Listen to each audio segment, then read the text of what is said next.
Hello and welcome to the Football Banter Box, a Derby Day special, the fallout from the Sunderland Newcastle Derby. What a game! What a game! Tell me out. That's it. How are the lads? How are the lads? I don't mean that. What about it? What went on? Well, Mr. Brobby. Oh, he's an absolute beast. I'm just speechless. I just can't believe that we've lost not only to Sunderland but newly promoted Sunderland. It's just top the season off as how poor we've been. 11 in a row.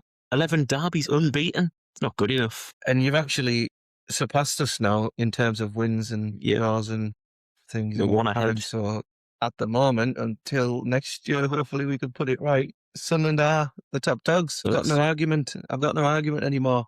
I can feel it. But yeah, just devastated to lose in the 90th minute, and devastated to lose the second game of the season against Sunderland. And you know, the worst thing is that's not the only red and white team that's done the double over us. Brentford done it as well. So we just can't beat the red and whites. We just can't do it. What's going on? Got some fantastic stats, right? So we've had 74 seasons in the same league. There's only been 18 seasons while we've done the double on each other. Right. So we're both tied now on 9. So the last time you did the double on us was 2005, 2006, and then obviously we've had a few seasons of doing it since then. But we've both beat each other in the same season 9 times, and this season's one of them. Who would have thought it? Who would have thought it? High flies in the Champions League, the Newcastle, the furthest we've ever went, the best we've ever done, like the best in shape we've ever been, and you know, newly promoted Sunderland against all odds have done it. I can't believe it. I still can't believe it. Regardless of injuries, you know, players missing, every team has injuries. We still got beat twice this season, and you know, it's not good enough. It's not good enough for where Newcastle are aspiring to be. Has Eddie got to go? Or the players got to go? No, still Eddie in, and you know, Eddie Howe. No. I'm still Eddie in. A lot of people are saying, like fans like me, have still got the blinkers on from the Carabao Cup final, but you know, they're not taking into consideration. It had a dreadful like transfer market in the summer. We lost our best goal scorer. We brought in players that, you know, were maybe a bit too old. Yes, Prem proven. So I think we overpaid for a lot of those players. And just going back to the Brentford thing, I think they're seen as coming because they've sold us Wissa, who got injured, who's now 30. And, you know, you got this new young striker in Thiago, took 50 million off us and took 6 points off us. So you brought Voltemade in, scored against you. He won the first time. Oh my God. What a player. Yeah, Voltemade, you know, lost the derby for us. It would have been. You just can't write it, actually. It's quite comical when you think about it. The first derby, that header was easier not to score than it was to score. I don't know how he managed to score it, but he did. Yeah. Eddie Howe has been nominated for Manager of the Month. That's laughable. He's beaten United, he's beaten Chelsea, he's been beaten by Sunderland. But this whole month, he's also been knocked out by City in the FA Cup. He's been thrashed by Barcelona. He's been thrashed, yeah. He's been 7-2. But this is 7-2. But this is one of the points that I wanted to bring up, why this has happened and why we got trashed against City. And I think there's some deeper lying issues that Newcastle have got that they need to address in the summer, and they need to have a big overhaul, in my opinion. A lot of the players that are there now are not technical enough, not good enough footballers. I think, you know, when we had our best season, we were only playing once a week in the Premier League. When we finished 4th, we didn't really have a decent cup run. And Eddie's style is very high intensity, high pressing, but you can't always play that way, and we haven't been always able to play that way. Players are getting injured. Right, let's have some quick yes or no's then. So, sell or keep? Yeah. Nick Pope. Sell, he's got to go. Ramsdale. Well, he's only on loan. Mm. I wouldn't buy him for 20 million now. No, Livramento. If we can sell him to City, I would sell him. And Burn. I would keep him, but I don't think he's a starting centre-back anymore. Botman's far better. Botman. Keep Botman. We need to keep Botman. Chow. Keep Malik Chow. He's well, without him this season, we would have been stuffed with Cher being injured. So yeah, keep Chow. been a good signing. For 35 mil, I think he's been a good signing. Lewis Hall. We really need to keep hold of him. He's the best player. Best left back Ever in the world, you know. It's like having Messi at left back. Fabian Schär. This is a tough one because I wish he was 21 again because there was no, like, I've never seen centre-back score as good goals as he did, and he is a very good player, but he might just be on the other side of the hill now, and, you know, he is on big wages, so I would say sell. Mr. Bobby would have had him on toast. Yeah. Yeah. All right, midfield. He's a handful, isn't he? Yeah. Who have we got in midfield? Willock. Sell. Crap. Rubbish. Garbage. Rubbish. Bruno. Well, we can't sell our club captain. He's off to United, by all accounts. I don't believe it. Until it happens, I don't believe it. Tenali. We need to keep Sandro. We can't sell him. Voldemort. We need to keep Waldemar. I think he's been played out of position. When he's been played in his position, we've actually picked up quite a few points. It's only his first season in the Premier League and he's still got 10 goals. He's a link-up player when you watch him. He is a very technical player, but I think he needs other technical players around him. And, you know, a lot of the Newcastle team aren't very technical. They're athletes. They work very hard for the team and they run. But the player always breaks down because there's just a lack of quality in some of the players, like we've mentioned, like Willock. Murphy. Brought him on to change the game and he lost the game. Nah, the goal came from Willock losing it. I would keep Jacob Murphy because in the right system, in the low block, his crosses and he can beat a man and put really dangerous crosses in the box. Visser. I would cut all the losses with Visser and sell him. I really would. Alanga. I would keep him. I would keep Alanga. Was just coming into it. He was scoring. He scored 2 goals at the new camp. I know he's had a bad start, but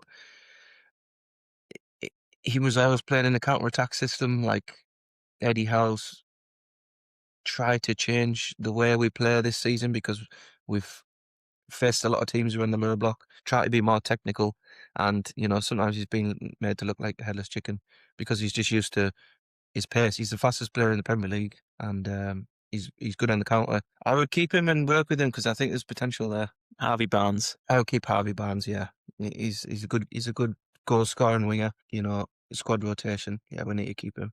I think I quite enjoy that he's gone in the England squad as well. He's one Newcastle player that I like seeing in the England squad. Yeah. Speaking of which, Anthony Gordon. We need to keep Gordon. Yeah, we do. We need to keep Gordon. He's carried us. He's carried us this season, and he's been asked to do things that he's not. He's been asked to play in the centre forward position. He's not really a centre forward, but he's still scoring goals. He never misses a penalty. He's a dangerous player. He always runs up. He always 9 times out of 10 beats his man and either wins a foul or wins a penalty. Yeah, very, very good player. I'll keep Gordon. Got the goal in the derby. Yeah, yeah. I mean, top scorer for us in the Champions League, set records there for the club. Yeah, probably I would say, our best player this season, Anthony Gordon. Speaking of which, he's had some controversy this week because he came out and said that Newcastle shouldn't have lost twice against Sunderland because they weren't a very good team. Kevin Phillips has come out in defence of Sunderland and said, well, you've lost twice, so clearly they're all right. What do you make of that? I think he's right. I think it's true. I think he's got a point what he's saying, but when we've faced Sunderland, we've just been depleted and knackered. For a point ahead? Yeah, but, you know, you went out the cups to like 2 League One teams. You've only had the league to go for. You've had 10 years on us, though. That's fair, but we can't. I'm not going to say Sunderland are a bad team, but I don't think they're a better team than Newcastle on paper. I think Newcastle have just underachieved this season. But yeah, I do agree with what he's saying. Sunderland aren't a really good team to watch. They're just battlers, and they out-battled us, and they fully deserved both victories. Tactically, it was a masterclass from Labrie, and you can't deny it. We set up for that game to not concede in the first half, albeit I made that mistake, and then come out in the second half where you would be tired and actually play some football, which we did. The 2 goals that we scored were really well worked. And if you look at the mistake that we made, if he'd got that right, that would have been well worked as well, but he just miskicked it. He can't be blamed for that. He slipped. But it showed on Sky what we were trying to do because we did it the next goal kick. And I was a nervous wreck because they were playing around, but Newcastle pressed. And the idea was we got the ball over the press and then we were free to attack. And it worked the second time. It just went wrong that time that you scored. Yeah, bad mistake by Erno, and I still think he's Championship player. The tactics seem to work, like getting it up to Broby. He's a real handful, by the way. Watching him live, he always backs into the centre backs. He's really physical. He can hold the ball up really well, and sometimes that's all you need in the Premier League, to just battle and be physical and put yourself around a bit and be a handful. Like players like Darwin Núñez was always a handful because he was always running in behind and stretching defenses. Broby's a little bit different, where he's more physical, but he's good at holding the ball up and bringing other players into play, letting the wingers overlap him and stuff. And yeah, he's a good player, actually. Yeah, I like him. I like Broby. Definitely a handful. Definitely. What were you going to say about? Have you got anything good to say about Sunderland? Yeah, just for a newly promoted side, they've done really well. I think they've overachieved. They hit the points tally fairly early, but they always seem to have a game plan. They've defended throughout the season really well. That's what it is. The keeper's been a revelation. We could have gone and matched Newcastle for intensity, but we'd have lost 3-0. So actually, we've sat back and defended because we're good at defending. Yeah. And we've done it to Chelsea. We did it to Arsenal. Just frustrated them. It worked. Yeah. It'll be interesting to see what he could do next season. What the goals are, because this season he's achieved his goals of staying up. So it'll be interesting to see what he can do for the rest of the season. I think the job's Regis Lebree's next season. He's done a great job, and he's took you up through the playoffs and kept you up in the Premier Leagues. And that's with a really rough patch in the middle as well. Like, we weren't great a few weeks ago. Coming into the derby, we've been shocking. This is where the pressure went off of Sunderland a little bit, and they tried to play football. But sometimes these derbies come around and they're really good for a team, or they're really bad for a team. I think it came at the wrong time for Newcastle. Beat you next week. If it wasn't the international break, we'd play you and we'd beat you. Nah. Not bothered. Nah. This is what, frustratingly, at the start of the season, with all players fresh, I think Newcastle thump you, but the long... This is not an excuse. Sunderland have played well, but we should be winning. We should be beating them. We should be, but we're not, and that's why Eddie's under a little bit of pressure now. So talk me through a bit of the atmosphere, because you were at the game. So a bit of the atmosphere before people started crying. What was it like? It was good. Yeah, the build up to the game was good. We got in the stadium a little bit early, and we went out because Warfags put on a big display, a bit more classy, I would say, than Sunderland. Wasn't as much shithousery. We were more welcoming our younger, smaller brothers back to the Premier League. It was sarcasm, though. It said, "Welcome to the North East capital. You've been gone for so long." The region's capital, yeah. But yeah, welcome back. No, disrespecting Sunderland by calling us, the visitors or anything like that. Got to get in the head. Really good. The tifo was awesome. I thought the flag display was awesome. The crowd were really up for it at the start of the game. But also just a really good advert again for the North East, and showcasing how important the derby is for this region. I can take from it a good point that at least we'll have another 2 derbies next season. And we might even have a 3rd or 4th if we meet each other in the cup. We'll see. Game on. Yeah, the derby is massive in the North East. People who aren't from around here probably don't understand it. It's different to the Manchester derby or the Merseyside derby. I've been in the pub there, and people are still talking about it 4 days later. Yeah. Their emotions on the day, how it made them feel, how the workmates were turning up on Monday and Tuesday. Either devastated or delighted. People don't get it. Yeah, and this Manchester derby, there's 2 big teams in Manchester. This is 2 cities that are 12 miles apart. It's completely different. It's more ferocious. And for me, it's the best derby in the land. It's better than the North London derby. How many teams are in London? Every other week there's a London derby.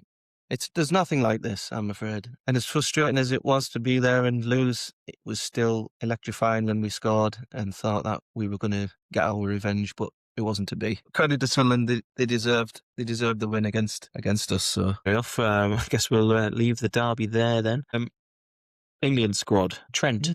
I've not seen much of him play since he went to Madrid, but I know he's starting to start games again. He's good enough to get in. 35-man squad. Something's happened there. Why do you think he's left him out then? They must have fallen out. Something's gone on, because if you're picking a 35-man squad, Trent gets in it. He's better than Jed Spence. Yeah, he just is. Ollie Watkins is not in it either.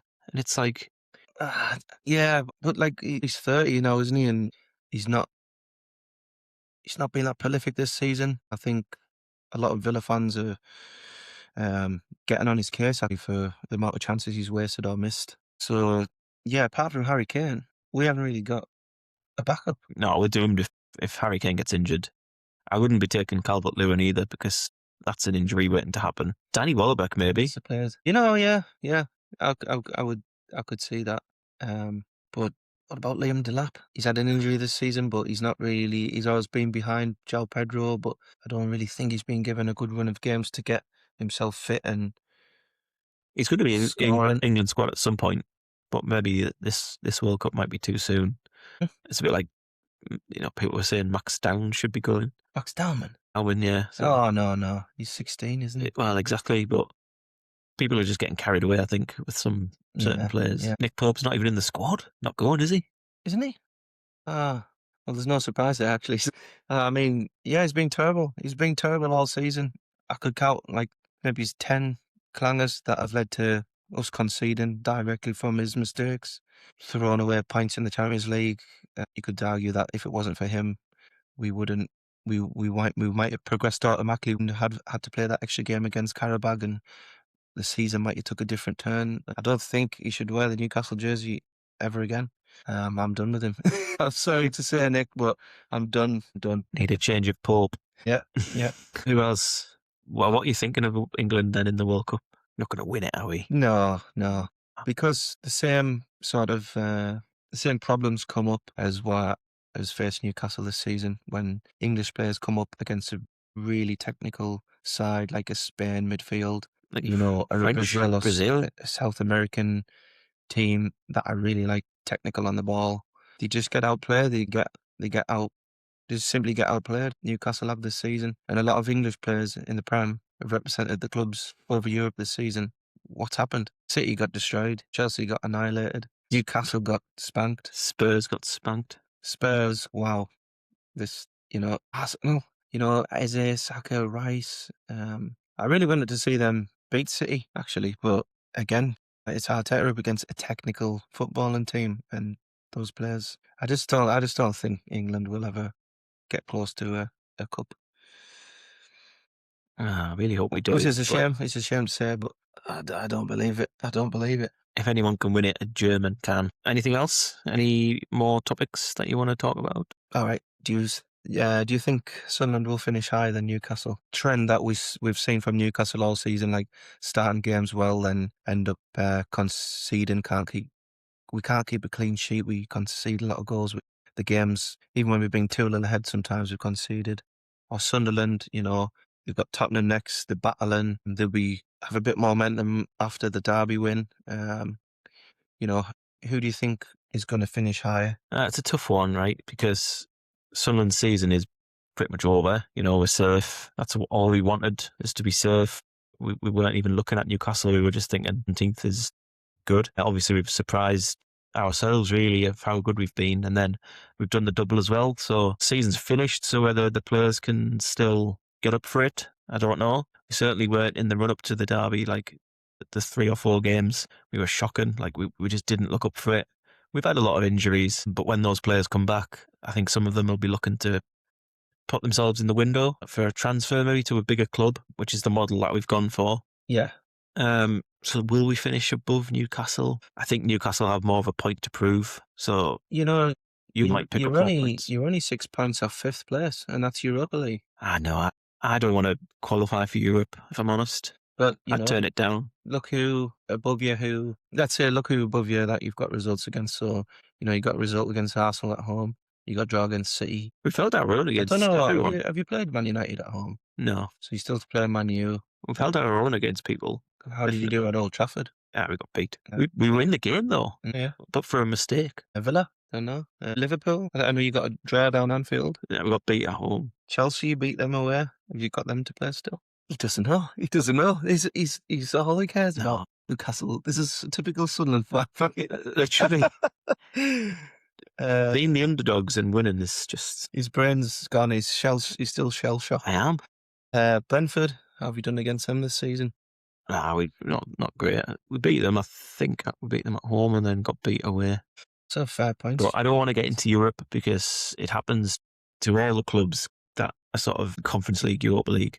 At West Ham, look at Forest, look at Palace, Spurs. They don't have squads that can compete on four fronts.